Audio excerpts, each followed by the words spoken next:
Good evening. We'll be starting here very soon with the podcast for the Ham Radio Guy this week of January 4th, 2026.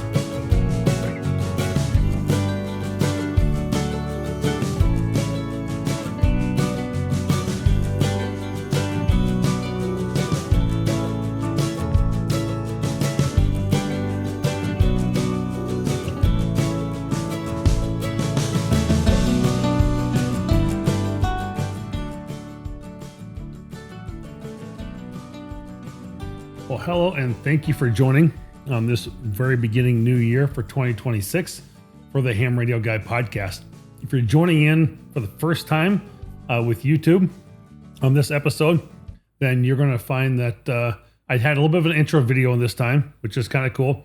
Still trying to figure out some of the controls and how we're going to make this work for the new year. But again, trying new things, trying to continue to upbeat and make this podcast the best it can be. It's always a learning curve for me, learning from just by doing, really, and having to listen to other podcasts and see what they do sometimes. And I don't watch a lot of video podcasts. I just listen to podcasts in general. But this week, we're going to be talking about Winter Field Day, and we are super excited about that. Of course, I'm sure you guys all know by now that I am the president of Winter Field Day and have been for 3 years now. This is our third year going at it, and we continue to learn and change things all the time. So if you're going to be watching the podcast today on YouTube, you will see a lot of information that I'll be sharing around the website. I'll be talking about Winter Field Day, how long it's been around and everything. So with no further ado, I think we will get this party started here.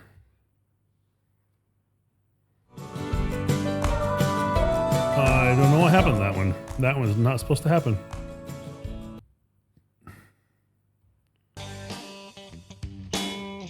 That was supposed to happen. Hey, it's a learning curve. I told you from the very beginning.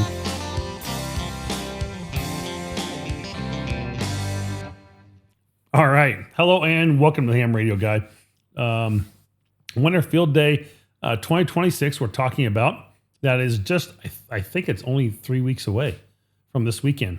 So January 24th and 25th, we are very near to this date, and we are still getting things ready.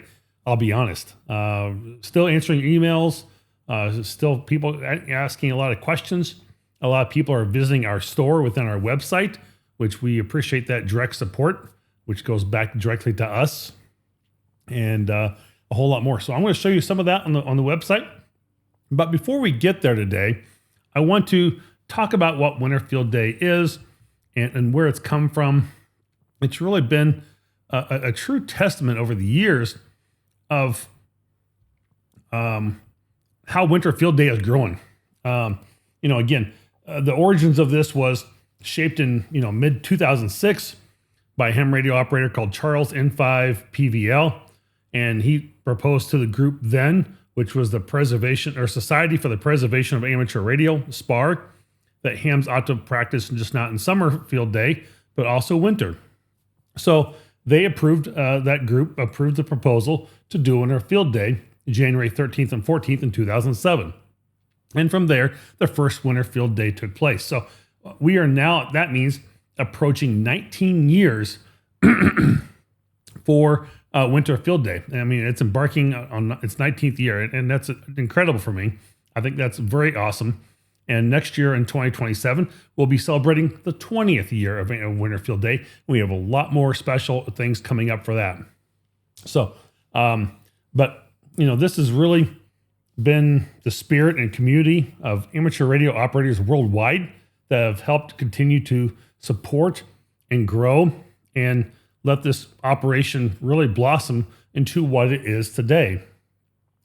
It's people are very eager. By the time we get done with Summer Field Day, they are ambitious and just ready to take on Winter Field Day already. We literally have, I swear it's not a week after Summer Field Day, people are asking about Winter Field Day already. And so I think it's really become a major fixture in the amateur radio community for an event that people look forward to. We have our naysayers and we have people that get upset with us for FT8 and other reasons and whatnot. But you know what? I think that happens with any event or any group across the board. And, last year alone, with the sizable growth that we've had in Winter Field Day, man, I got a throat this evening going on. We had over 357,000 contacts, which is just blew my mind away. And we had over 776 clubs participate and 26,000 unique call signs participated in Winter Field Day last year. So I think those numbers alone just are telling very much that this is no longer just a niche event and it's something small. And, it's just a small group that runs this and makes it work. But, we continue to strive to get better. We continue to improve. We take your feedback from, emails and your questions and your submissions. And we try and make positive changes every year. And some people like them, some people don't. And that's okay. It's not for everybody. Neither is satellite, tracking or operations or remote operations or, doing HF contesting. So we get it. It's fine. But really, Winter Field Day, getting down to the nuts and bolts behind it is, and I'll share this screen here. Let me go to put here. So this is our webpage, winterfieldday.org or winterfieldday.com. They will redirect to the page directly. And what is Winter Field Day? And I'm going to probably just read this for what it is, because I always do. And I really believe it's worth getting it right. And I'm just trying to find the complete sentence here that I usually use for this. Winter Field Day aims to help participants improve their preparedness for disasters and enhance their operational abilities in adverse conditions. Amateur radios have the freedom to use the frequencies in the VHF, HF, or UHF bands while employing voice. And, we want you to be able to do that during the cold weather, the snow, the ice, wind. They all create those adverse conditions that can degrade antennas, strain battery systems, create challenging, conditions with generators. It can really put you through a test. It did for me last year a little bit. I had a trailer for the first time. I was going out Winter Field Day and using, and I had problems with propane freezing and, keeping it warm in the trailer and trying to rotate bottles and exchanging bottles with somebody else to see if they can make it work. And then, I had issues with the antenna connecting and getting out on WinLink. And I had everything up and running for the radio and the computer at home prior. Everything worked perfectly. I get out in the field and it just went to crap on me. I couldn't make the contacts and do things I really wanted to do. So it does create challenges for you. We give you that alternative power and field expedient setup where you're not using, mains. Again, you're having to use batteries and solar and generators. You're doing an antenna deployment. You're maybe a quick setup or tear down. You may have to improvise with power or cables. And we think really that is all part of the training to make you a better operator. And if you guys are out done POTA, and for those that do POTA on a regular basis, all know this, that you go out there and you go, crap, I forgot my mic. I forgot the battery. I forgot the cable that connects X to Y, whatever it might be. And so, we really want to continue to do an after action report and go, hey, what went well? What didn't go so well? If not, follow mine. I will show you what I do for Winter Field Day after action reports. Cam4ACK does it as well, does a great job with them. And so it really helps you be prepared for better for next year. So I'll go back and review mine. And I did an after action report podcast on this last year. So certainly feel free to go out and look at that. So again, it gives you the adaptability and shifting conditions and really builds your skills value during emergency communications, which is what we want you to be able to do. And again, we don't know when, where, how those are going to come out, but you might very well find yourself in that type of situation down the road for something. So it's really getting your mind in the right set for readiness and being prepared when those crucial disasters happen. Those people in North Carolina a couple of years ago didn't expect to put themselves in that condition, but they weren't ready for it either. So that is, things to think about. And that's just where we're at.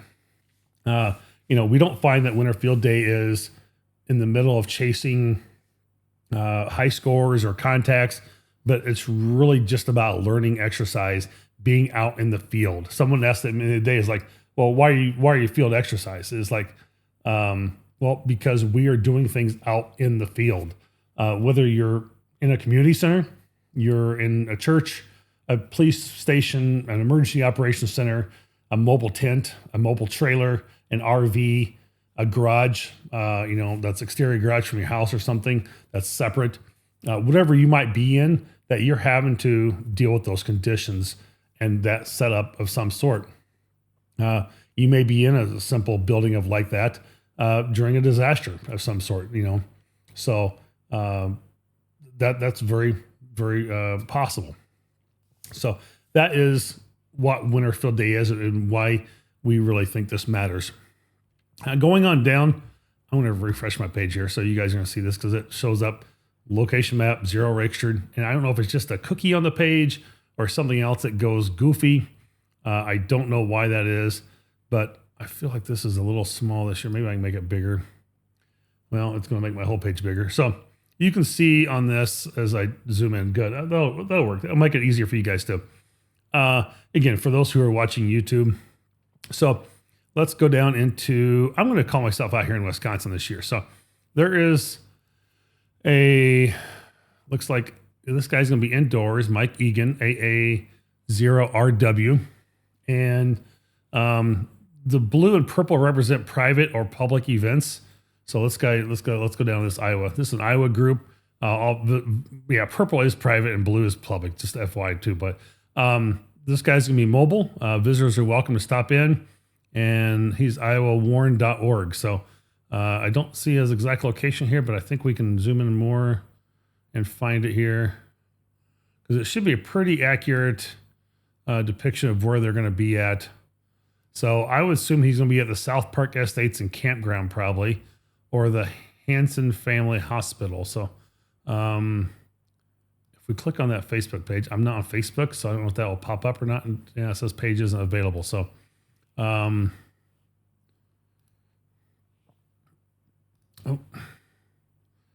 that's not going to work. But anyway, that might not be a good one to use. Let's see if we can find somebody else out there. Get rid of him. And let's go down here to Madison. There's a couple down this way.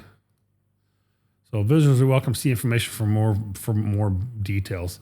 So if you're part of the Four Lakes Amateur Radio Club here in Wisconsin, they will have more details on that, probably on their webpage, I'm guessing. But it looks like they're going to be, I don't know, it looks like maybe a city area of some sort, but I'm not really sure where that's going to be. So we try and make this as accurate as possible with the longitude and latitude of the place you're going to be at. And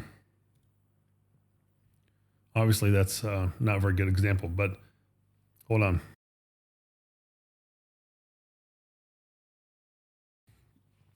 All right. So I had a sneeze. So that's the webpage. You should be able to find good locations on there. And I'm not sure why that's not showing a little bit better on some of those maps. So,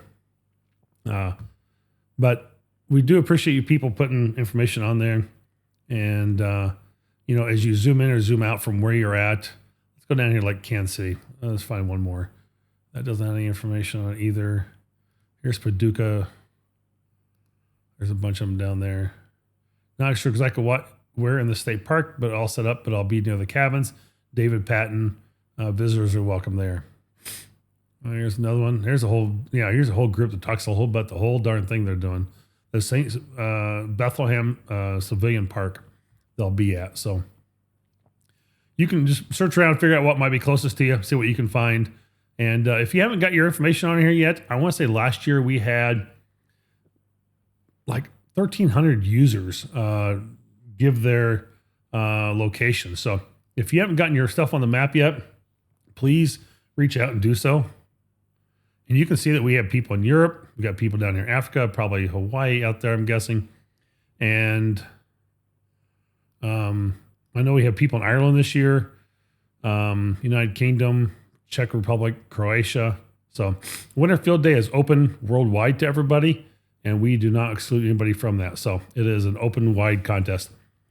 Of course, you can find us on social media. You can email us, the help desk at winterfieldday.com, Twitter, Facebook, Discord, and apparently we need to put the Mastodon symbol on here as well. We are on Mastodon as well. So if you are interested in that, go find us out there. I don't know exactly what our public domain name on that is, but it's going to be obviously Winter Field Day something, and you can go from there. Again, you can help support the Winter Field Day by visiting our store, and I'll show you that in just a moment here. Corporate partners, club sponsors. We do have two more that need to be on here. Reliance Antennas is another sponsor, and I was trying to do that earlier today, but our web pages something got broken.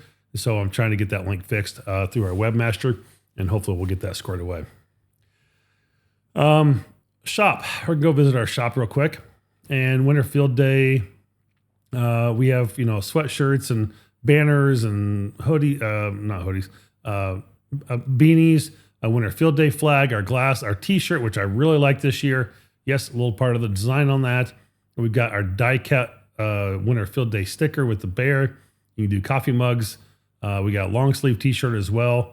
And folks, we're only making $3 or $4 on these. I mean, there's not a lot of money to be made around here, but it is a little bit of support for us. So we're not going to try and gouge you on these prices, trying to make it very fair and reasonable.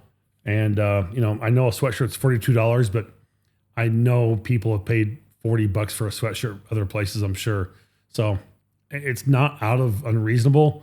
But, I get it too. So, but appreciate you supporting us on those. And we've had a lot of orders come through and really appreciate that. That's really cool. So I've been very pleased with those. And thank you for supporting Winter Field Day directly. Results. Apparently we did get this fixed for 24 and 25. And you can select your home door, indoor class and find results here from 24. You can search and find, indoor. Let's go search for 25. And that changed just now.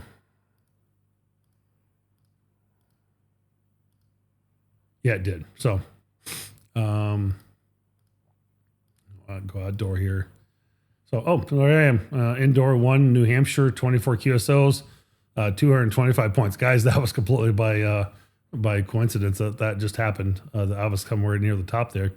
But a class of 1 and made 24 QSOs last year. Most of it was mobile. So, or I guess it was outdoors, but I'd done some outdoors and I had to do some end up being mobile, and that happens. And so if you're outdoors for some reason, then you end up going into your truck and going or car and you're going mobile with it. You're still portable. You're kind of still outdoors. As long as you didn't change. You're not changing your category at that point. So, because that's going to screw the log for everybody else that had contact with you prior, unless you're doing a completely different call sign, a completely different setup. But, if you have to go, indoors from being outside because of weather or some other condition, just stick with outdoors the whole time. It is what it is. But, we try and, have a reasonable expectation that, hey, we had, 500 people operate outdoors. We had 726 people operate indoors.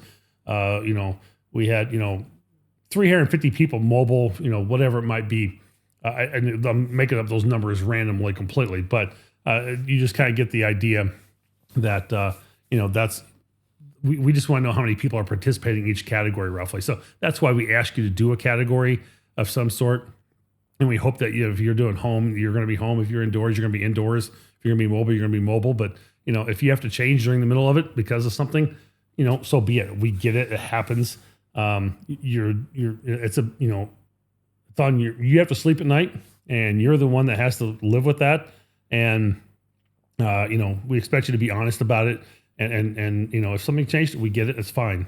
So we'll go from there. But you can see results. And we'll have 2026 out when that comes around.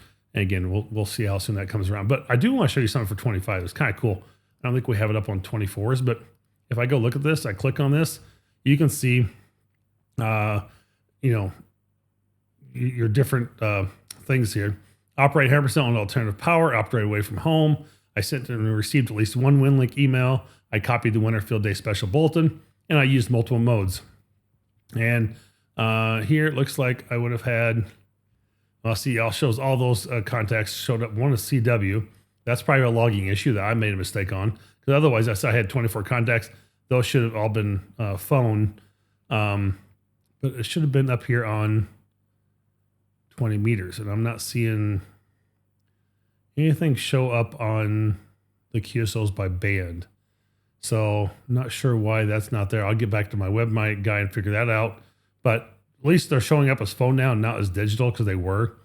So final multiplier, I had 9 points, so I made a score of 225 points. So again, I'm so busy with so many other things around Winter Field Day.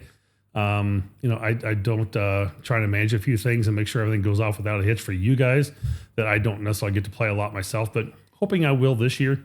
I don't know what category I'm going to be at yet, but it may have to be indoors at this point, but we'll see.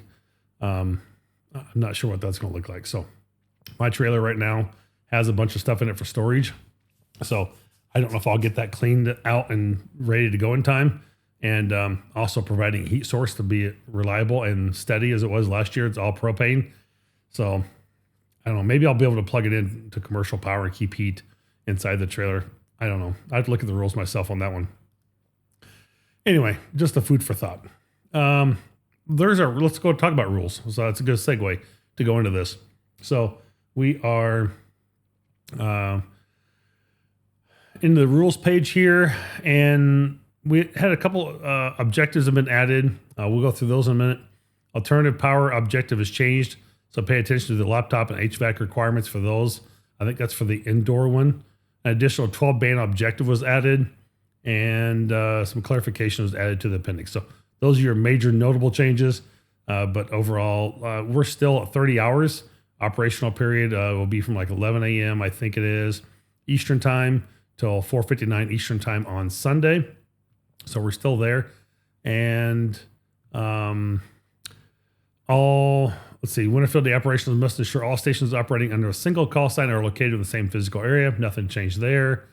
Same thing we've always done with 1,000 feet, except for the one group, Flag and Torch. They're doing a little different, but we kind of created that for an example for them. It's kind of the 250th and celebration, and being the Flag and Torch group, the way their group is kind of set up. So we allowed for a little bit of that. Our designation is a call sign, a category number, and a class identifier. So you'd be like, I am one mobile, W0MT, one mobile, Wisconsin.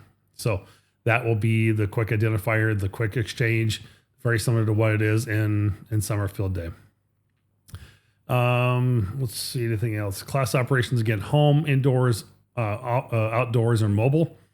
And anything else I'm just trying to think of let's see, all amateur bands may be used except 12, 17, 30, and 60 to qualify as a band worked. And at least one valid two-way QSO must take place on the said band during the event. We do all modes, digital, phone, CW, we'll have PSK, I believe, for our broadcast message this year. Olivia, Packet, SSTV, maybe JS8 call. I think we're going to do something around a little JS8 call this year. A little bit of if you check our Discord channel, you can find out more about that JS8 kind of inside project of a competition going on there, but it's nothing official per se. If the end result is a text or a picture, it's digital. And if you're operating, let's see, I was going to try and find that one about the, I should know where this is at too.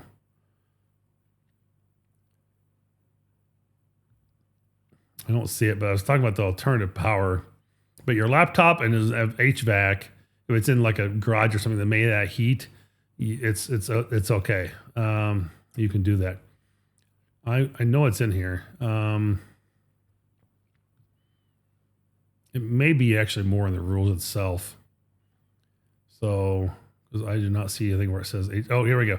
Lights and HVAC are exceptions and may be connected to the power grid or any source available. So if you're operating 100% on alternative power, read that section more about the alternative power source, and using lights and HVAC are exceptions that may be connected to power grid. So that's what I'm saying. I may do HVAC, and I may, run my lights or something from the trailer and run a little HVAC heat from there. If I have an electric heater inside the trailer, if I make it work, I may do that just for that purpose. So anyway, you can actually go down here and click on the red where it says download and complete the Winter Field Day rules by clicking here. And that will open up another page, and we're going to go to those. This is kind of a nice little packet, little letter here. You get our notable changes. We give you kind of example of what the of a QSO would look like, and the Cabrillo formatting example, and what we do or don't use. All the multipliers, you have a total of 33 multipliers this year. Let's see, making a satellite contact using FM or single sideband or CW. We clarified that. Copy the Winter Field Day special bulletin, which we will do again this year. Operating at least 12 different bands. I believe that's one of the new ones. And operate the event QRP. I'd like to be able to do that with my 705 maybe. We'll see. I may consider that maybe an option.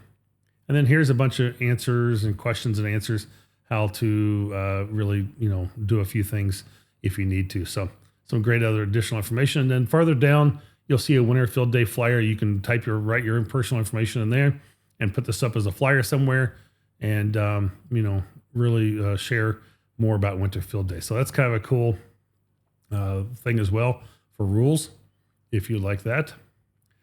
Resources, something I'd really like to share more about: logging programs, N3FJP, World Radio League. We will be working with them. Join me on Monday, the 5th, actually be released by the time you hear this. And maybe you may be hearing this on Monday at 2 p.m. I'll be joining Andy with World Radio League, talking about Winter Field Day and World Radio League for logging. And we're super excited about that. Ham2K Portable Logger has a great logger. Hammers N1MM Logger Plus and DX Log. Those are all, I'll call them ADIF compatible logging programs that export the proper fields when exporting. If you submit an ADF or Cabrillo file, we do take either one. And so they have that all set up now. So you can find your real-time information, kind of a leaderboard. We'll be running a contest on World Radio League. And it's not the official contest, but there's an internal World Radio League contest goes on their leaderboard.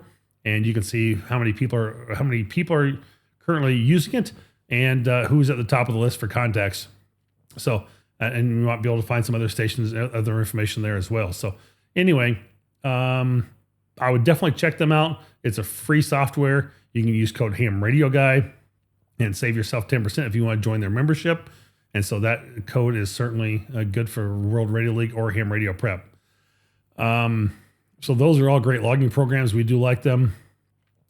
Operating aids, these are your rack sections, and we've updated those to reflect the current changes that happened in Canada this year.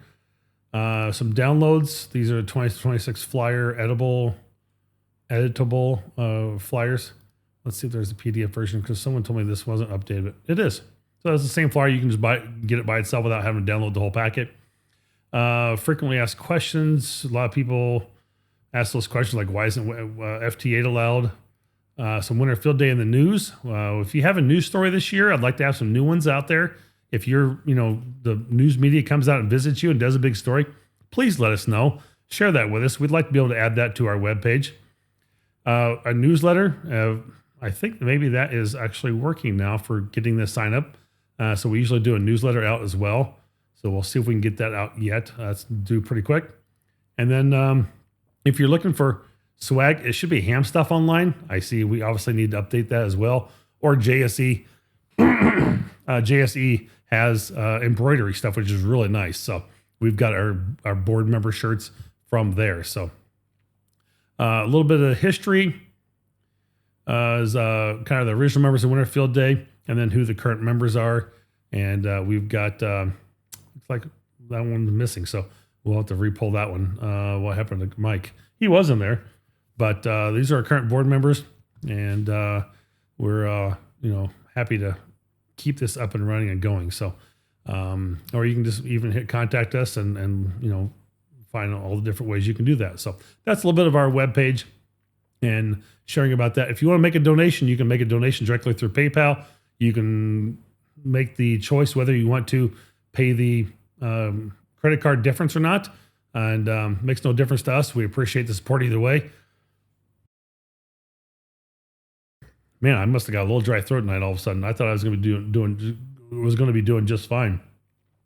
So that's a little bit about the Winter Field Day page. I want to go ahead and move on to some of the future of Winter Field Day and where things are at.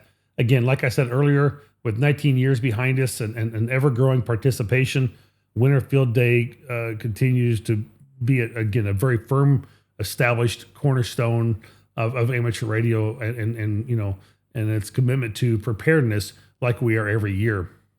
This participation with the numbers that we had last year that I shared with you earlier, for the thousands of operators and clubs and contacts that were made, I think this is only to continue to grow and get bigger and better as more people continue to join amateur radio and new people find out about amateur radio and Winter Field Day. There's people in in amateur radio that have not heard of Winter Field Day ever.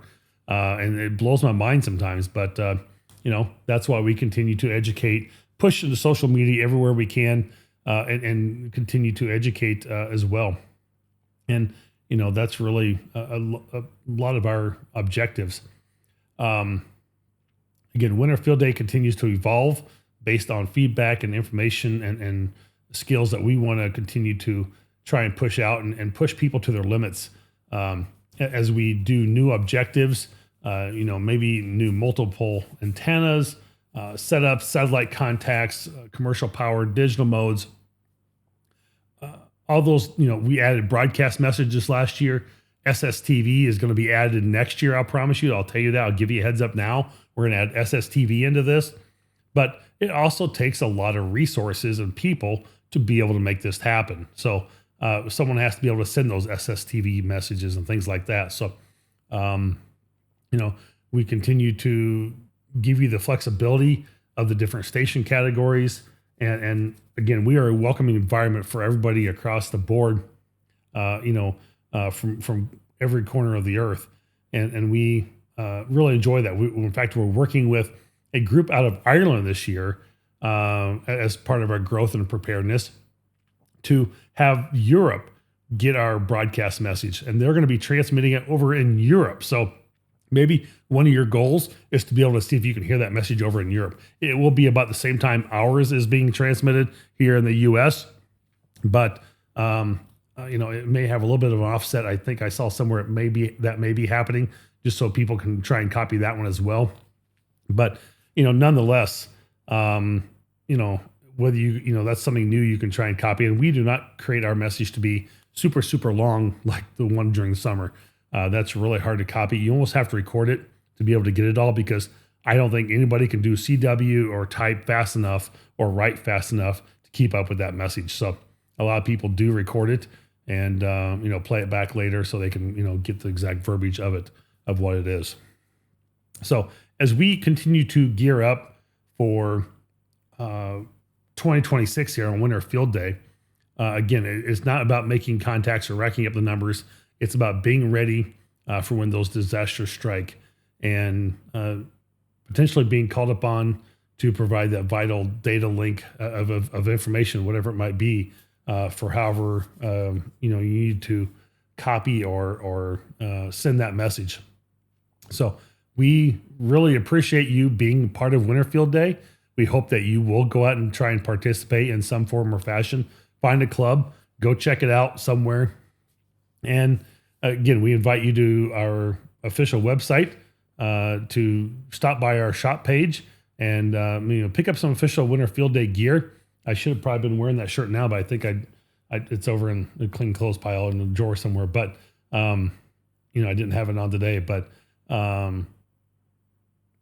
it's a really cool shirt, and I know I was on a live stream today, and I showed the pink one, which was my wife's. I held it up and showed it, and so it's a really cool background.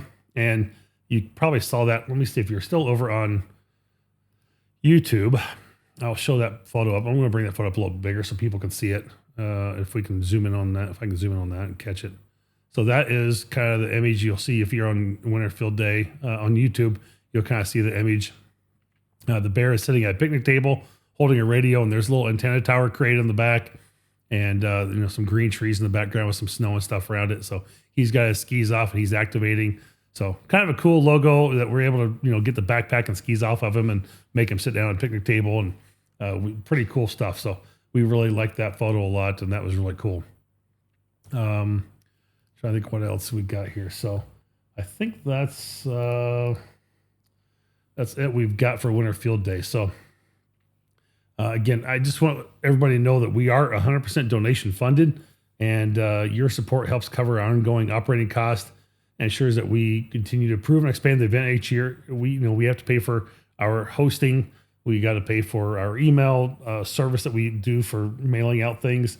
We have our swag gear that we do pass out, and if you do make a significant donation, and whatever that might be, usually $10 or more, we'll try and get a sticker or something out to you as well, or a couple stickers actually. So we do have patches. If you want patches, you have to contact me directly.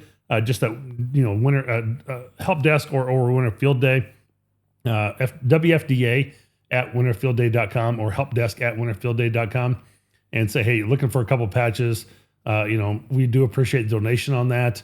If you could, like to think a minimum 20 to help cover some of the shipping and patch cover costs too, but we'd be glad to, send you some patches as well. So kind of give us an idea of how many you want, and, we'll see how many we have to be able to hand out. So I don't really know what our current quantity stack is, but I know we do have a few, and we're happy to, distribute those as well. So again, your generosity helps keep the mission and alive and sustain us throughout the year. And, we really appreciate the Winter Field Day community. So I hope that you got something out of this podcast today. That is, what I wanted to really go through and talk about and really share for Winter Field Day. We talked about the website and was able to go through the different things. One of the things I didn't mention earlier, man, I am so sorry. My throat has really gotten dry today. That when you do your logging software, whatever you're using, and there's more than what we listed on our website, but those are our main loggers that we know are tried and true. And again, we'll export the correct files for your Winter Field Day log. And we've worked with every one of them to make sure that's the case. Is that if you are running N3FJP, very common logging software, some people may be running version 2.8, and he's probably got version 6 point something out. So let me pull it up and show you real quick. So let me go to N3FJP. Come on. I'll share the screen back up in a second here. N3FJP. So I had N in front of that. Okay, amateur radio logging software. So let's go back to that. So we're going to go to contest logs. Other contest, I believe it is Winter Field Day. So he is using contest log 2.9.0. So if you're running version 2.1.0 or 2.6.0, please go out and update your log. It's when you log into that software, it automatically should ask you for an update. Please perform that prior to Winter Field Day and make sure that's working. Because again, I know that this year's current export for Cabrillo or an ADI file is valid on this version of 2.9. And so if you come back to us and say, well, I've got, a problem with my log and it's not exporting it correctly, I'm going to tell you what logging version are you using. And you're going to tell me, well, it's not 2.9. And I'm going to say, that's the problem. So anyway, I can't help you because I have warned you in advance that this is the case of what's going on. So it is very important that you go out and make sure you update this. We have like 40 different versions, and I may be a little exaggerated there. So I'll say 15 different versions of Winter Field Day for N3FJP alone. Because when you submit your log, we know that your log 2.1, 2.1.2, 2.1.3, and everything up to 2.9. So please go out and update your software. I can't say enough about that to have people really update their logging software. I know Hammers and like Ham2K, Polo, World Radio League, they're all up to date and they are good to go. But for this software like N3FJP, which is computer based, those are, and I know Hammers and H2K as well, but I know they've got, their updates out there. And people do update to those pretty regularly. N3FJP seems to be one that people just don't for whatever reason. So I hope that you will consider that, and please go out and update your software on that. All right, enough preaching on that one. I don't really have any news. I will say this, that, moving into another section here, talking about a few other things, that Hamcation is coming up. And I want to say Hamcation is going to be, I didn't really prepare for this one. Looks like I know it's over Valentine's weekend. So February 13th through the 15th. And so I was going to take a trip to Orlando with my wife, but starting a new job, hopefully, we'll know hopefully more tomorrow, this week on that, if that's going to be the case. But if not, maybe I'll be able to get down there. But for the most part, I probably won't be making Hamcation, unfortunately, and that's unfortunate. I would love to be there. I really planned on being there, but it is what it is. A new job is more important to me at the moment, and so it's been something that's been kind of needed. But Hamcation is always a great vacation destination, and it's always a good time to go, and enjoyed a lot of different years down there at that one, and I think it's gonna be another great year. But unfortunately, I probably will not be able to make that one unless there's just something odd that comes up out of the blue that, allows me to go. But at this point, probably not going to be able to do it. A little bit with funding, being unemployed for quite a while didn't help or doesn't help. And then again, maybe potentially starting a new job. So vacation time and all that just is not going to be available as well. So with that, Happy New Year all. I hope that you will stay tuned to this podcast for this year. I do have a lot of new things planned. You kind of saw the new intro coming into this. And this was, a good video podcast recording as well. A little bit of a blooper there in the beginning with the audio ending on one file and starting on another one. But, it's all good. So it's all fun. And it's a learning curve. And we have a good time along the way. So this has been about 45 minutes into it. And I like to keep them a little on the shorter side. So with that, no further ado, I am going to send this one out, and I appreciate it, and we'll catch you on the flip side for another episode. And hopefully you'll go out and subscribe to my YouTube channel.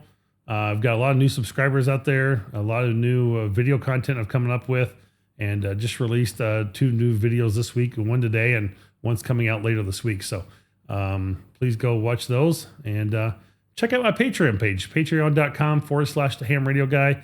Got some new subscribers over there as well. So I appreciate you guys coming in and joining over there for both free and paid. And hope that you will take advantage of that and get access to the early content with that. So with no further ado, till next time, 73.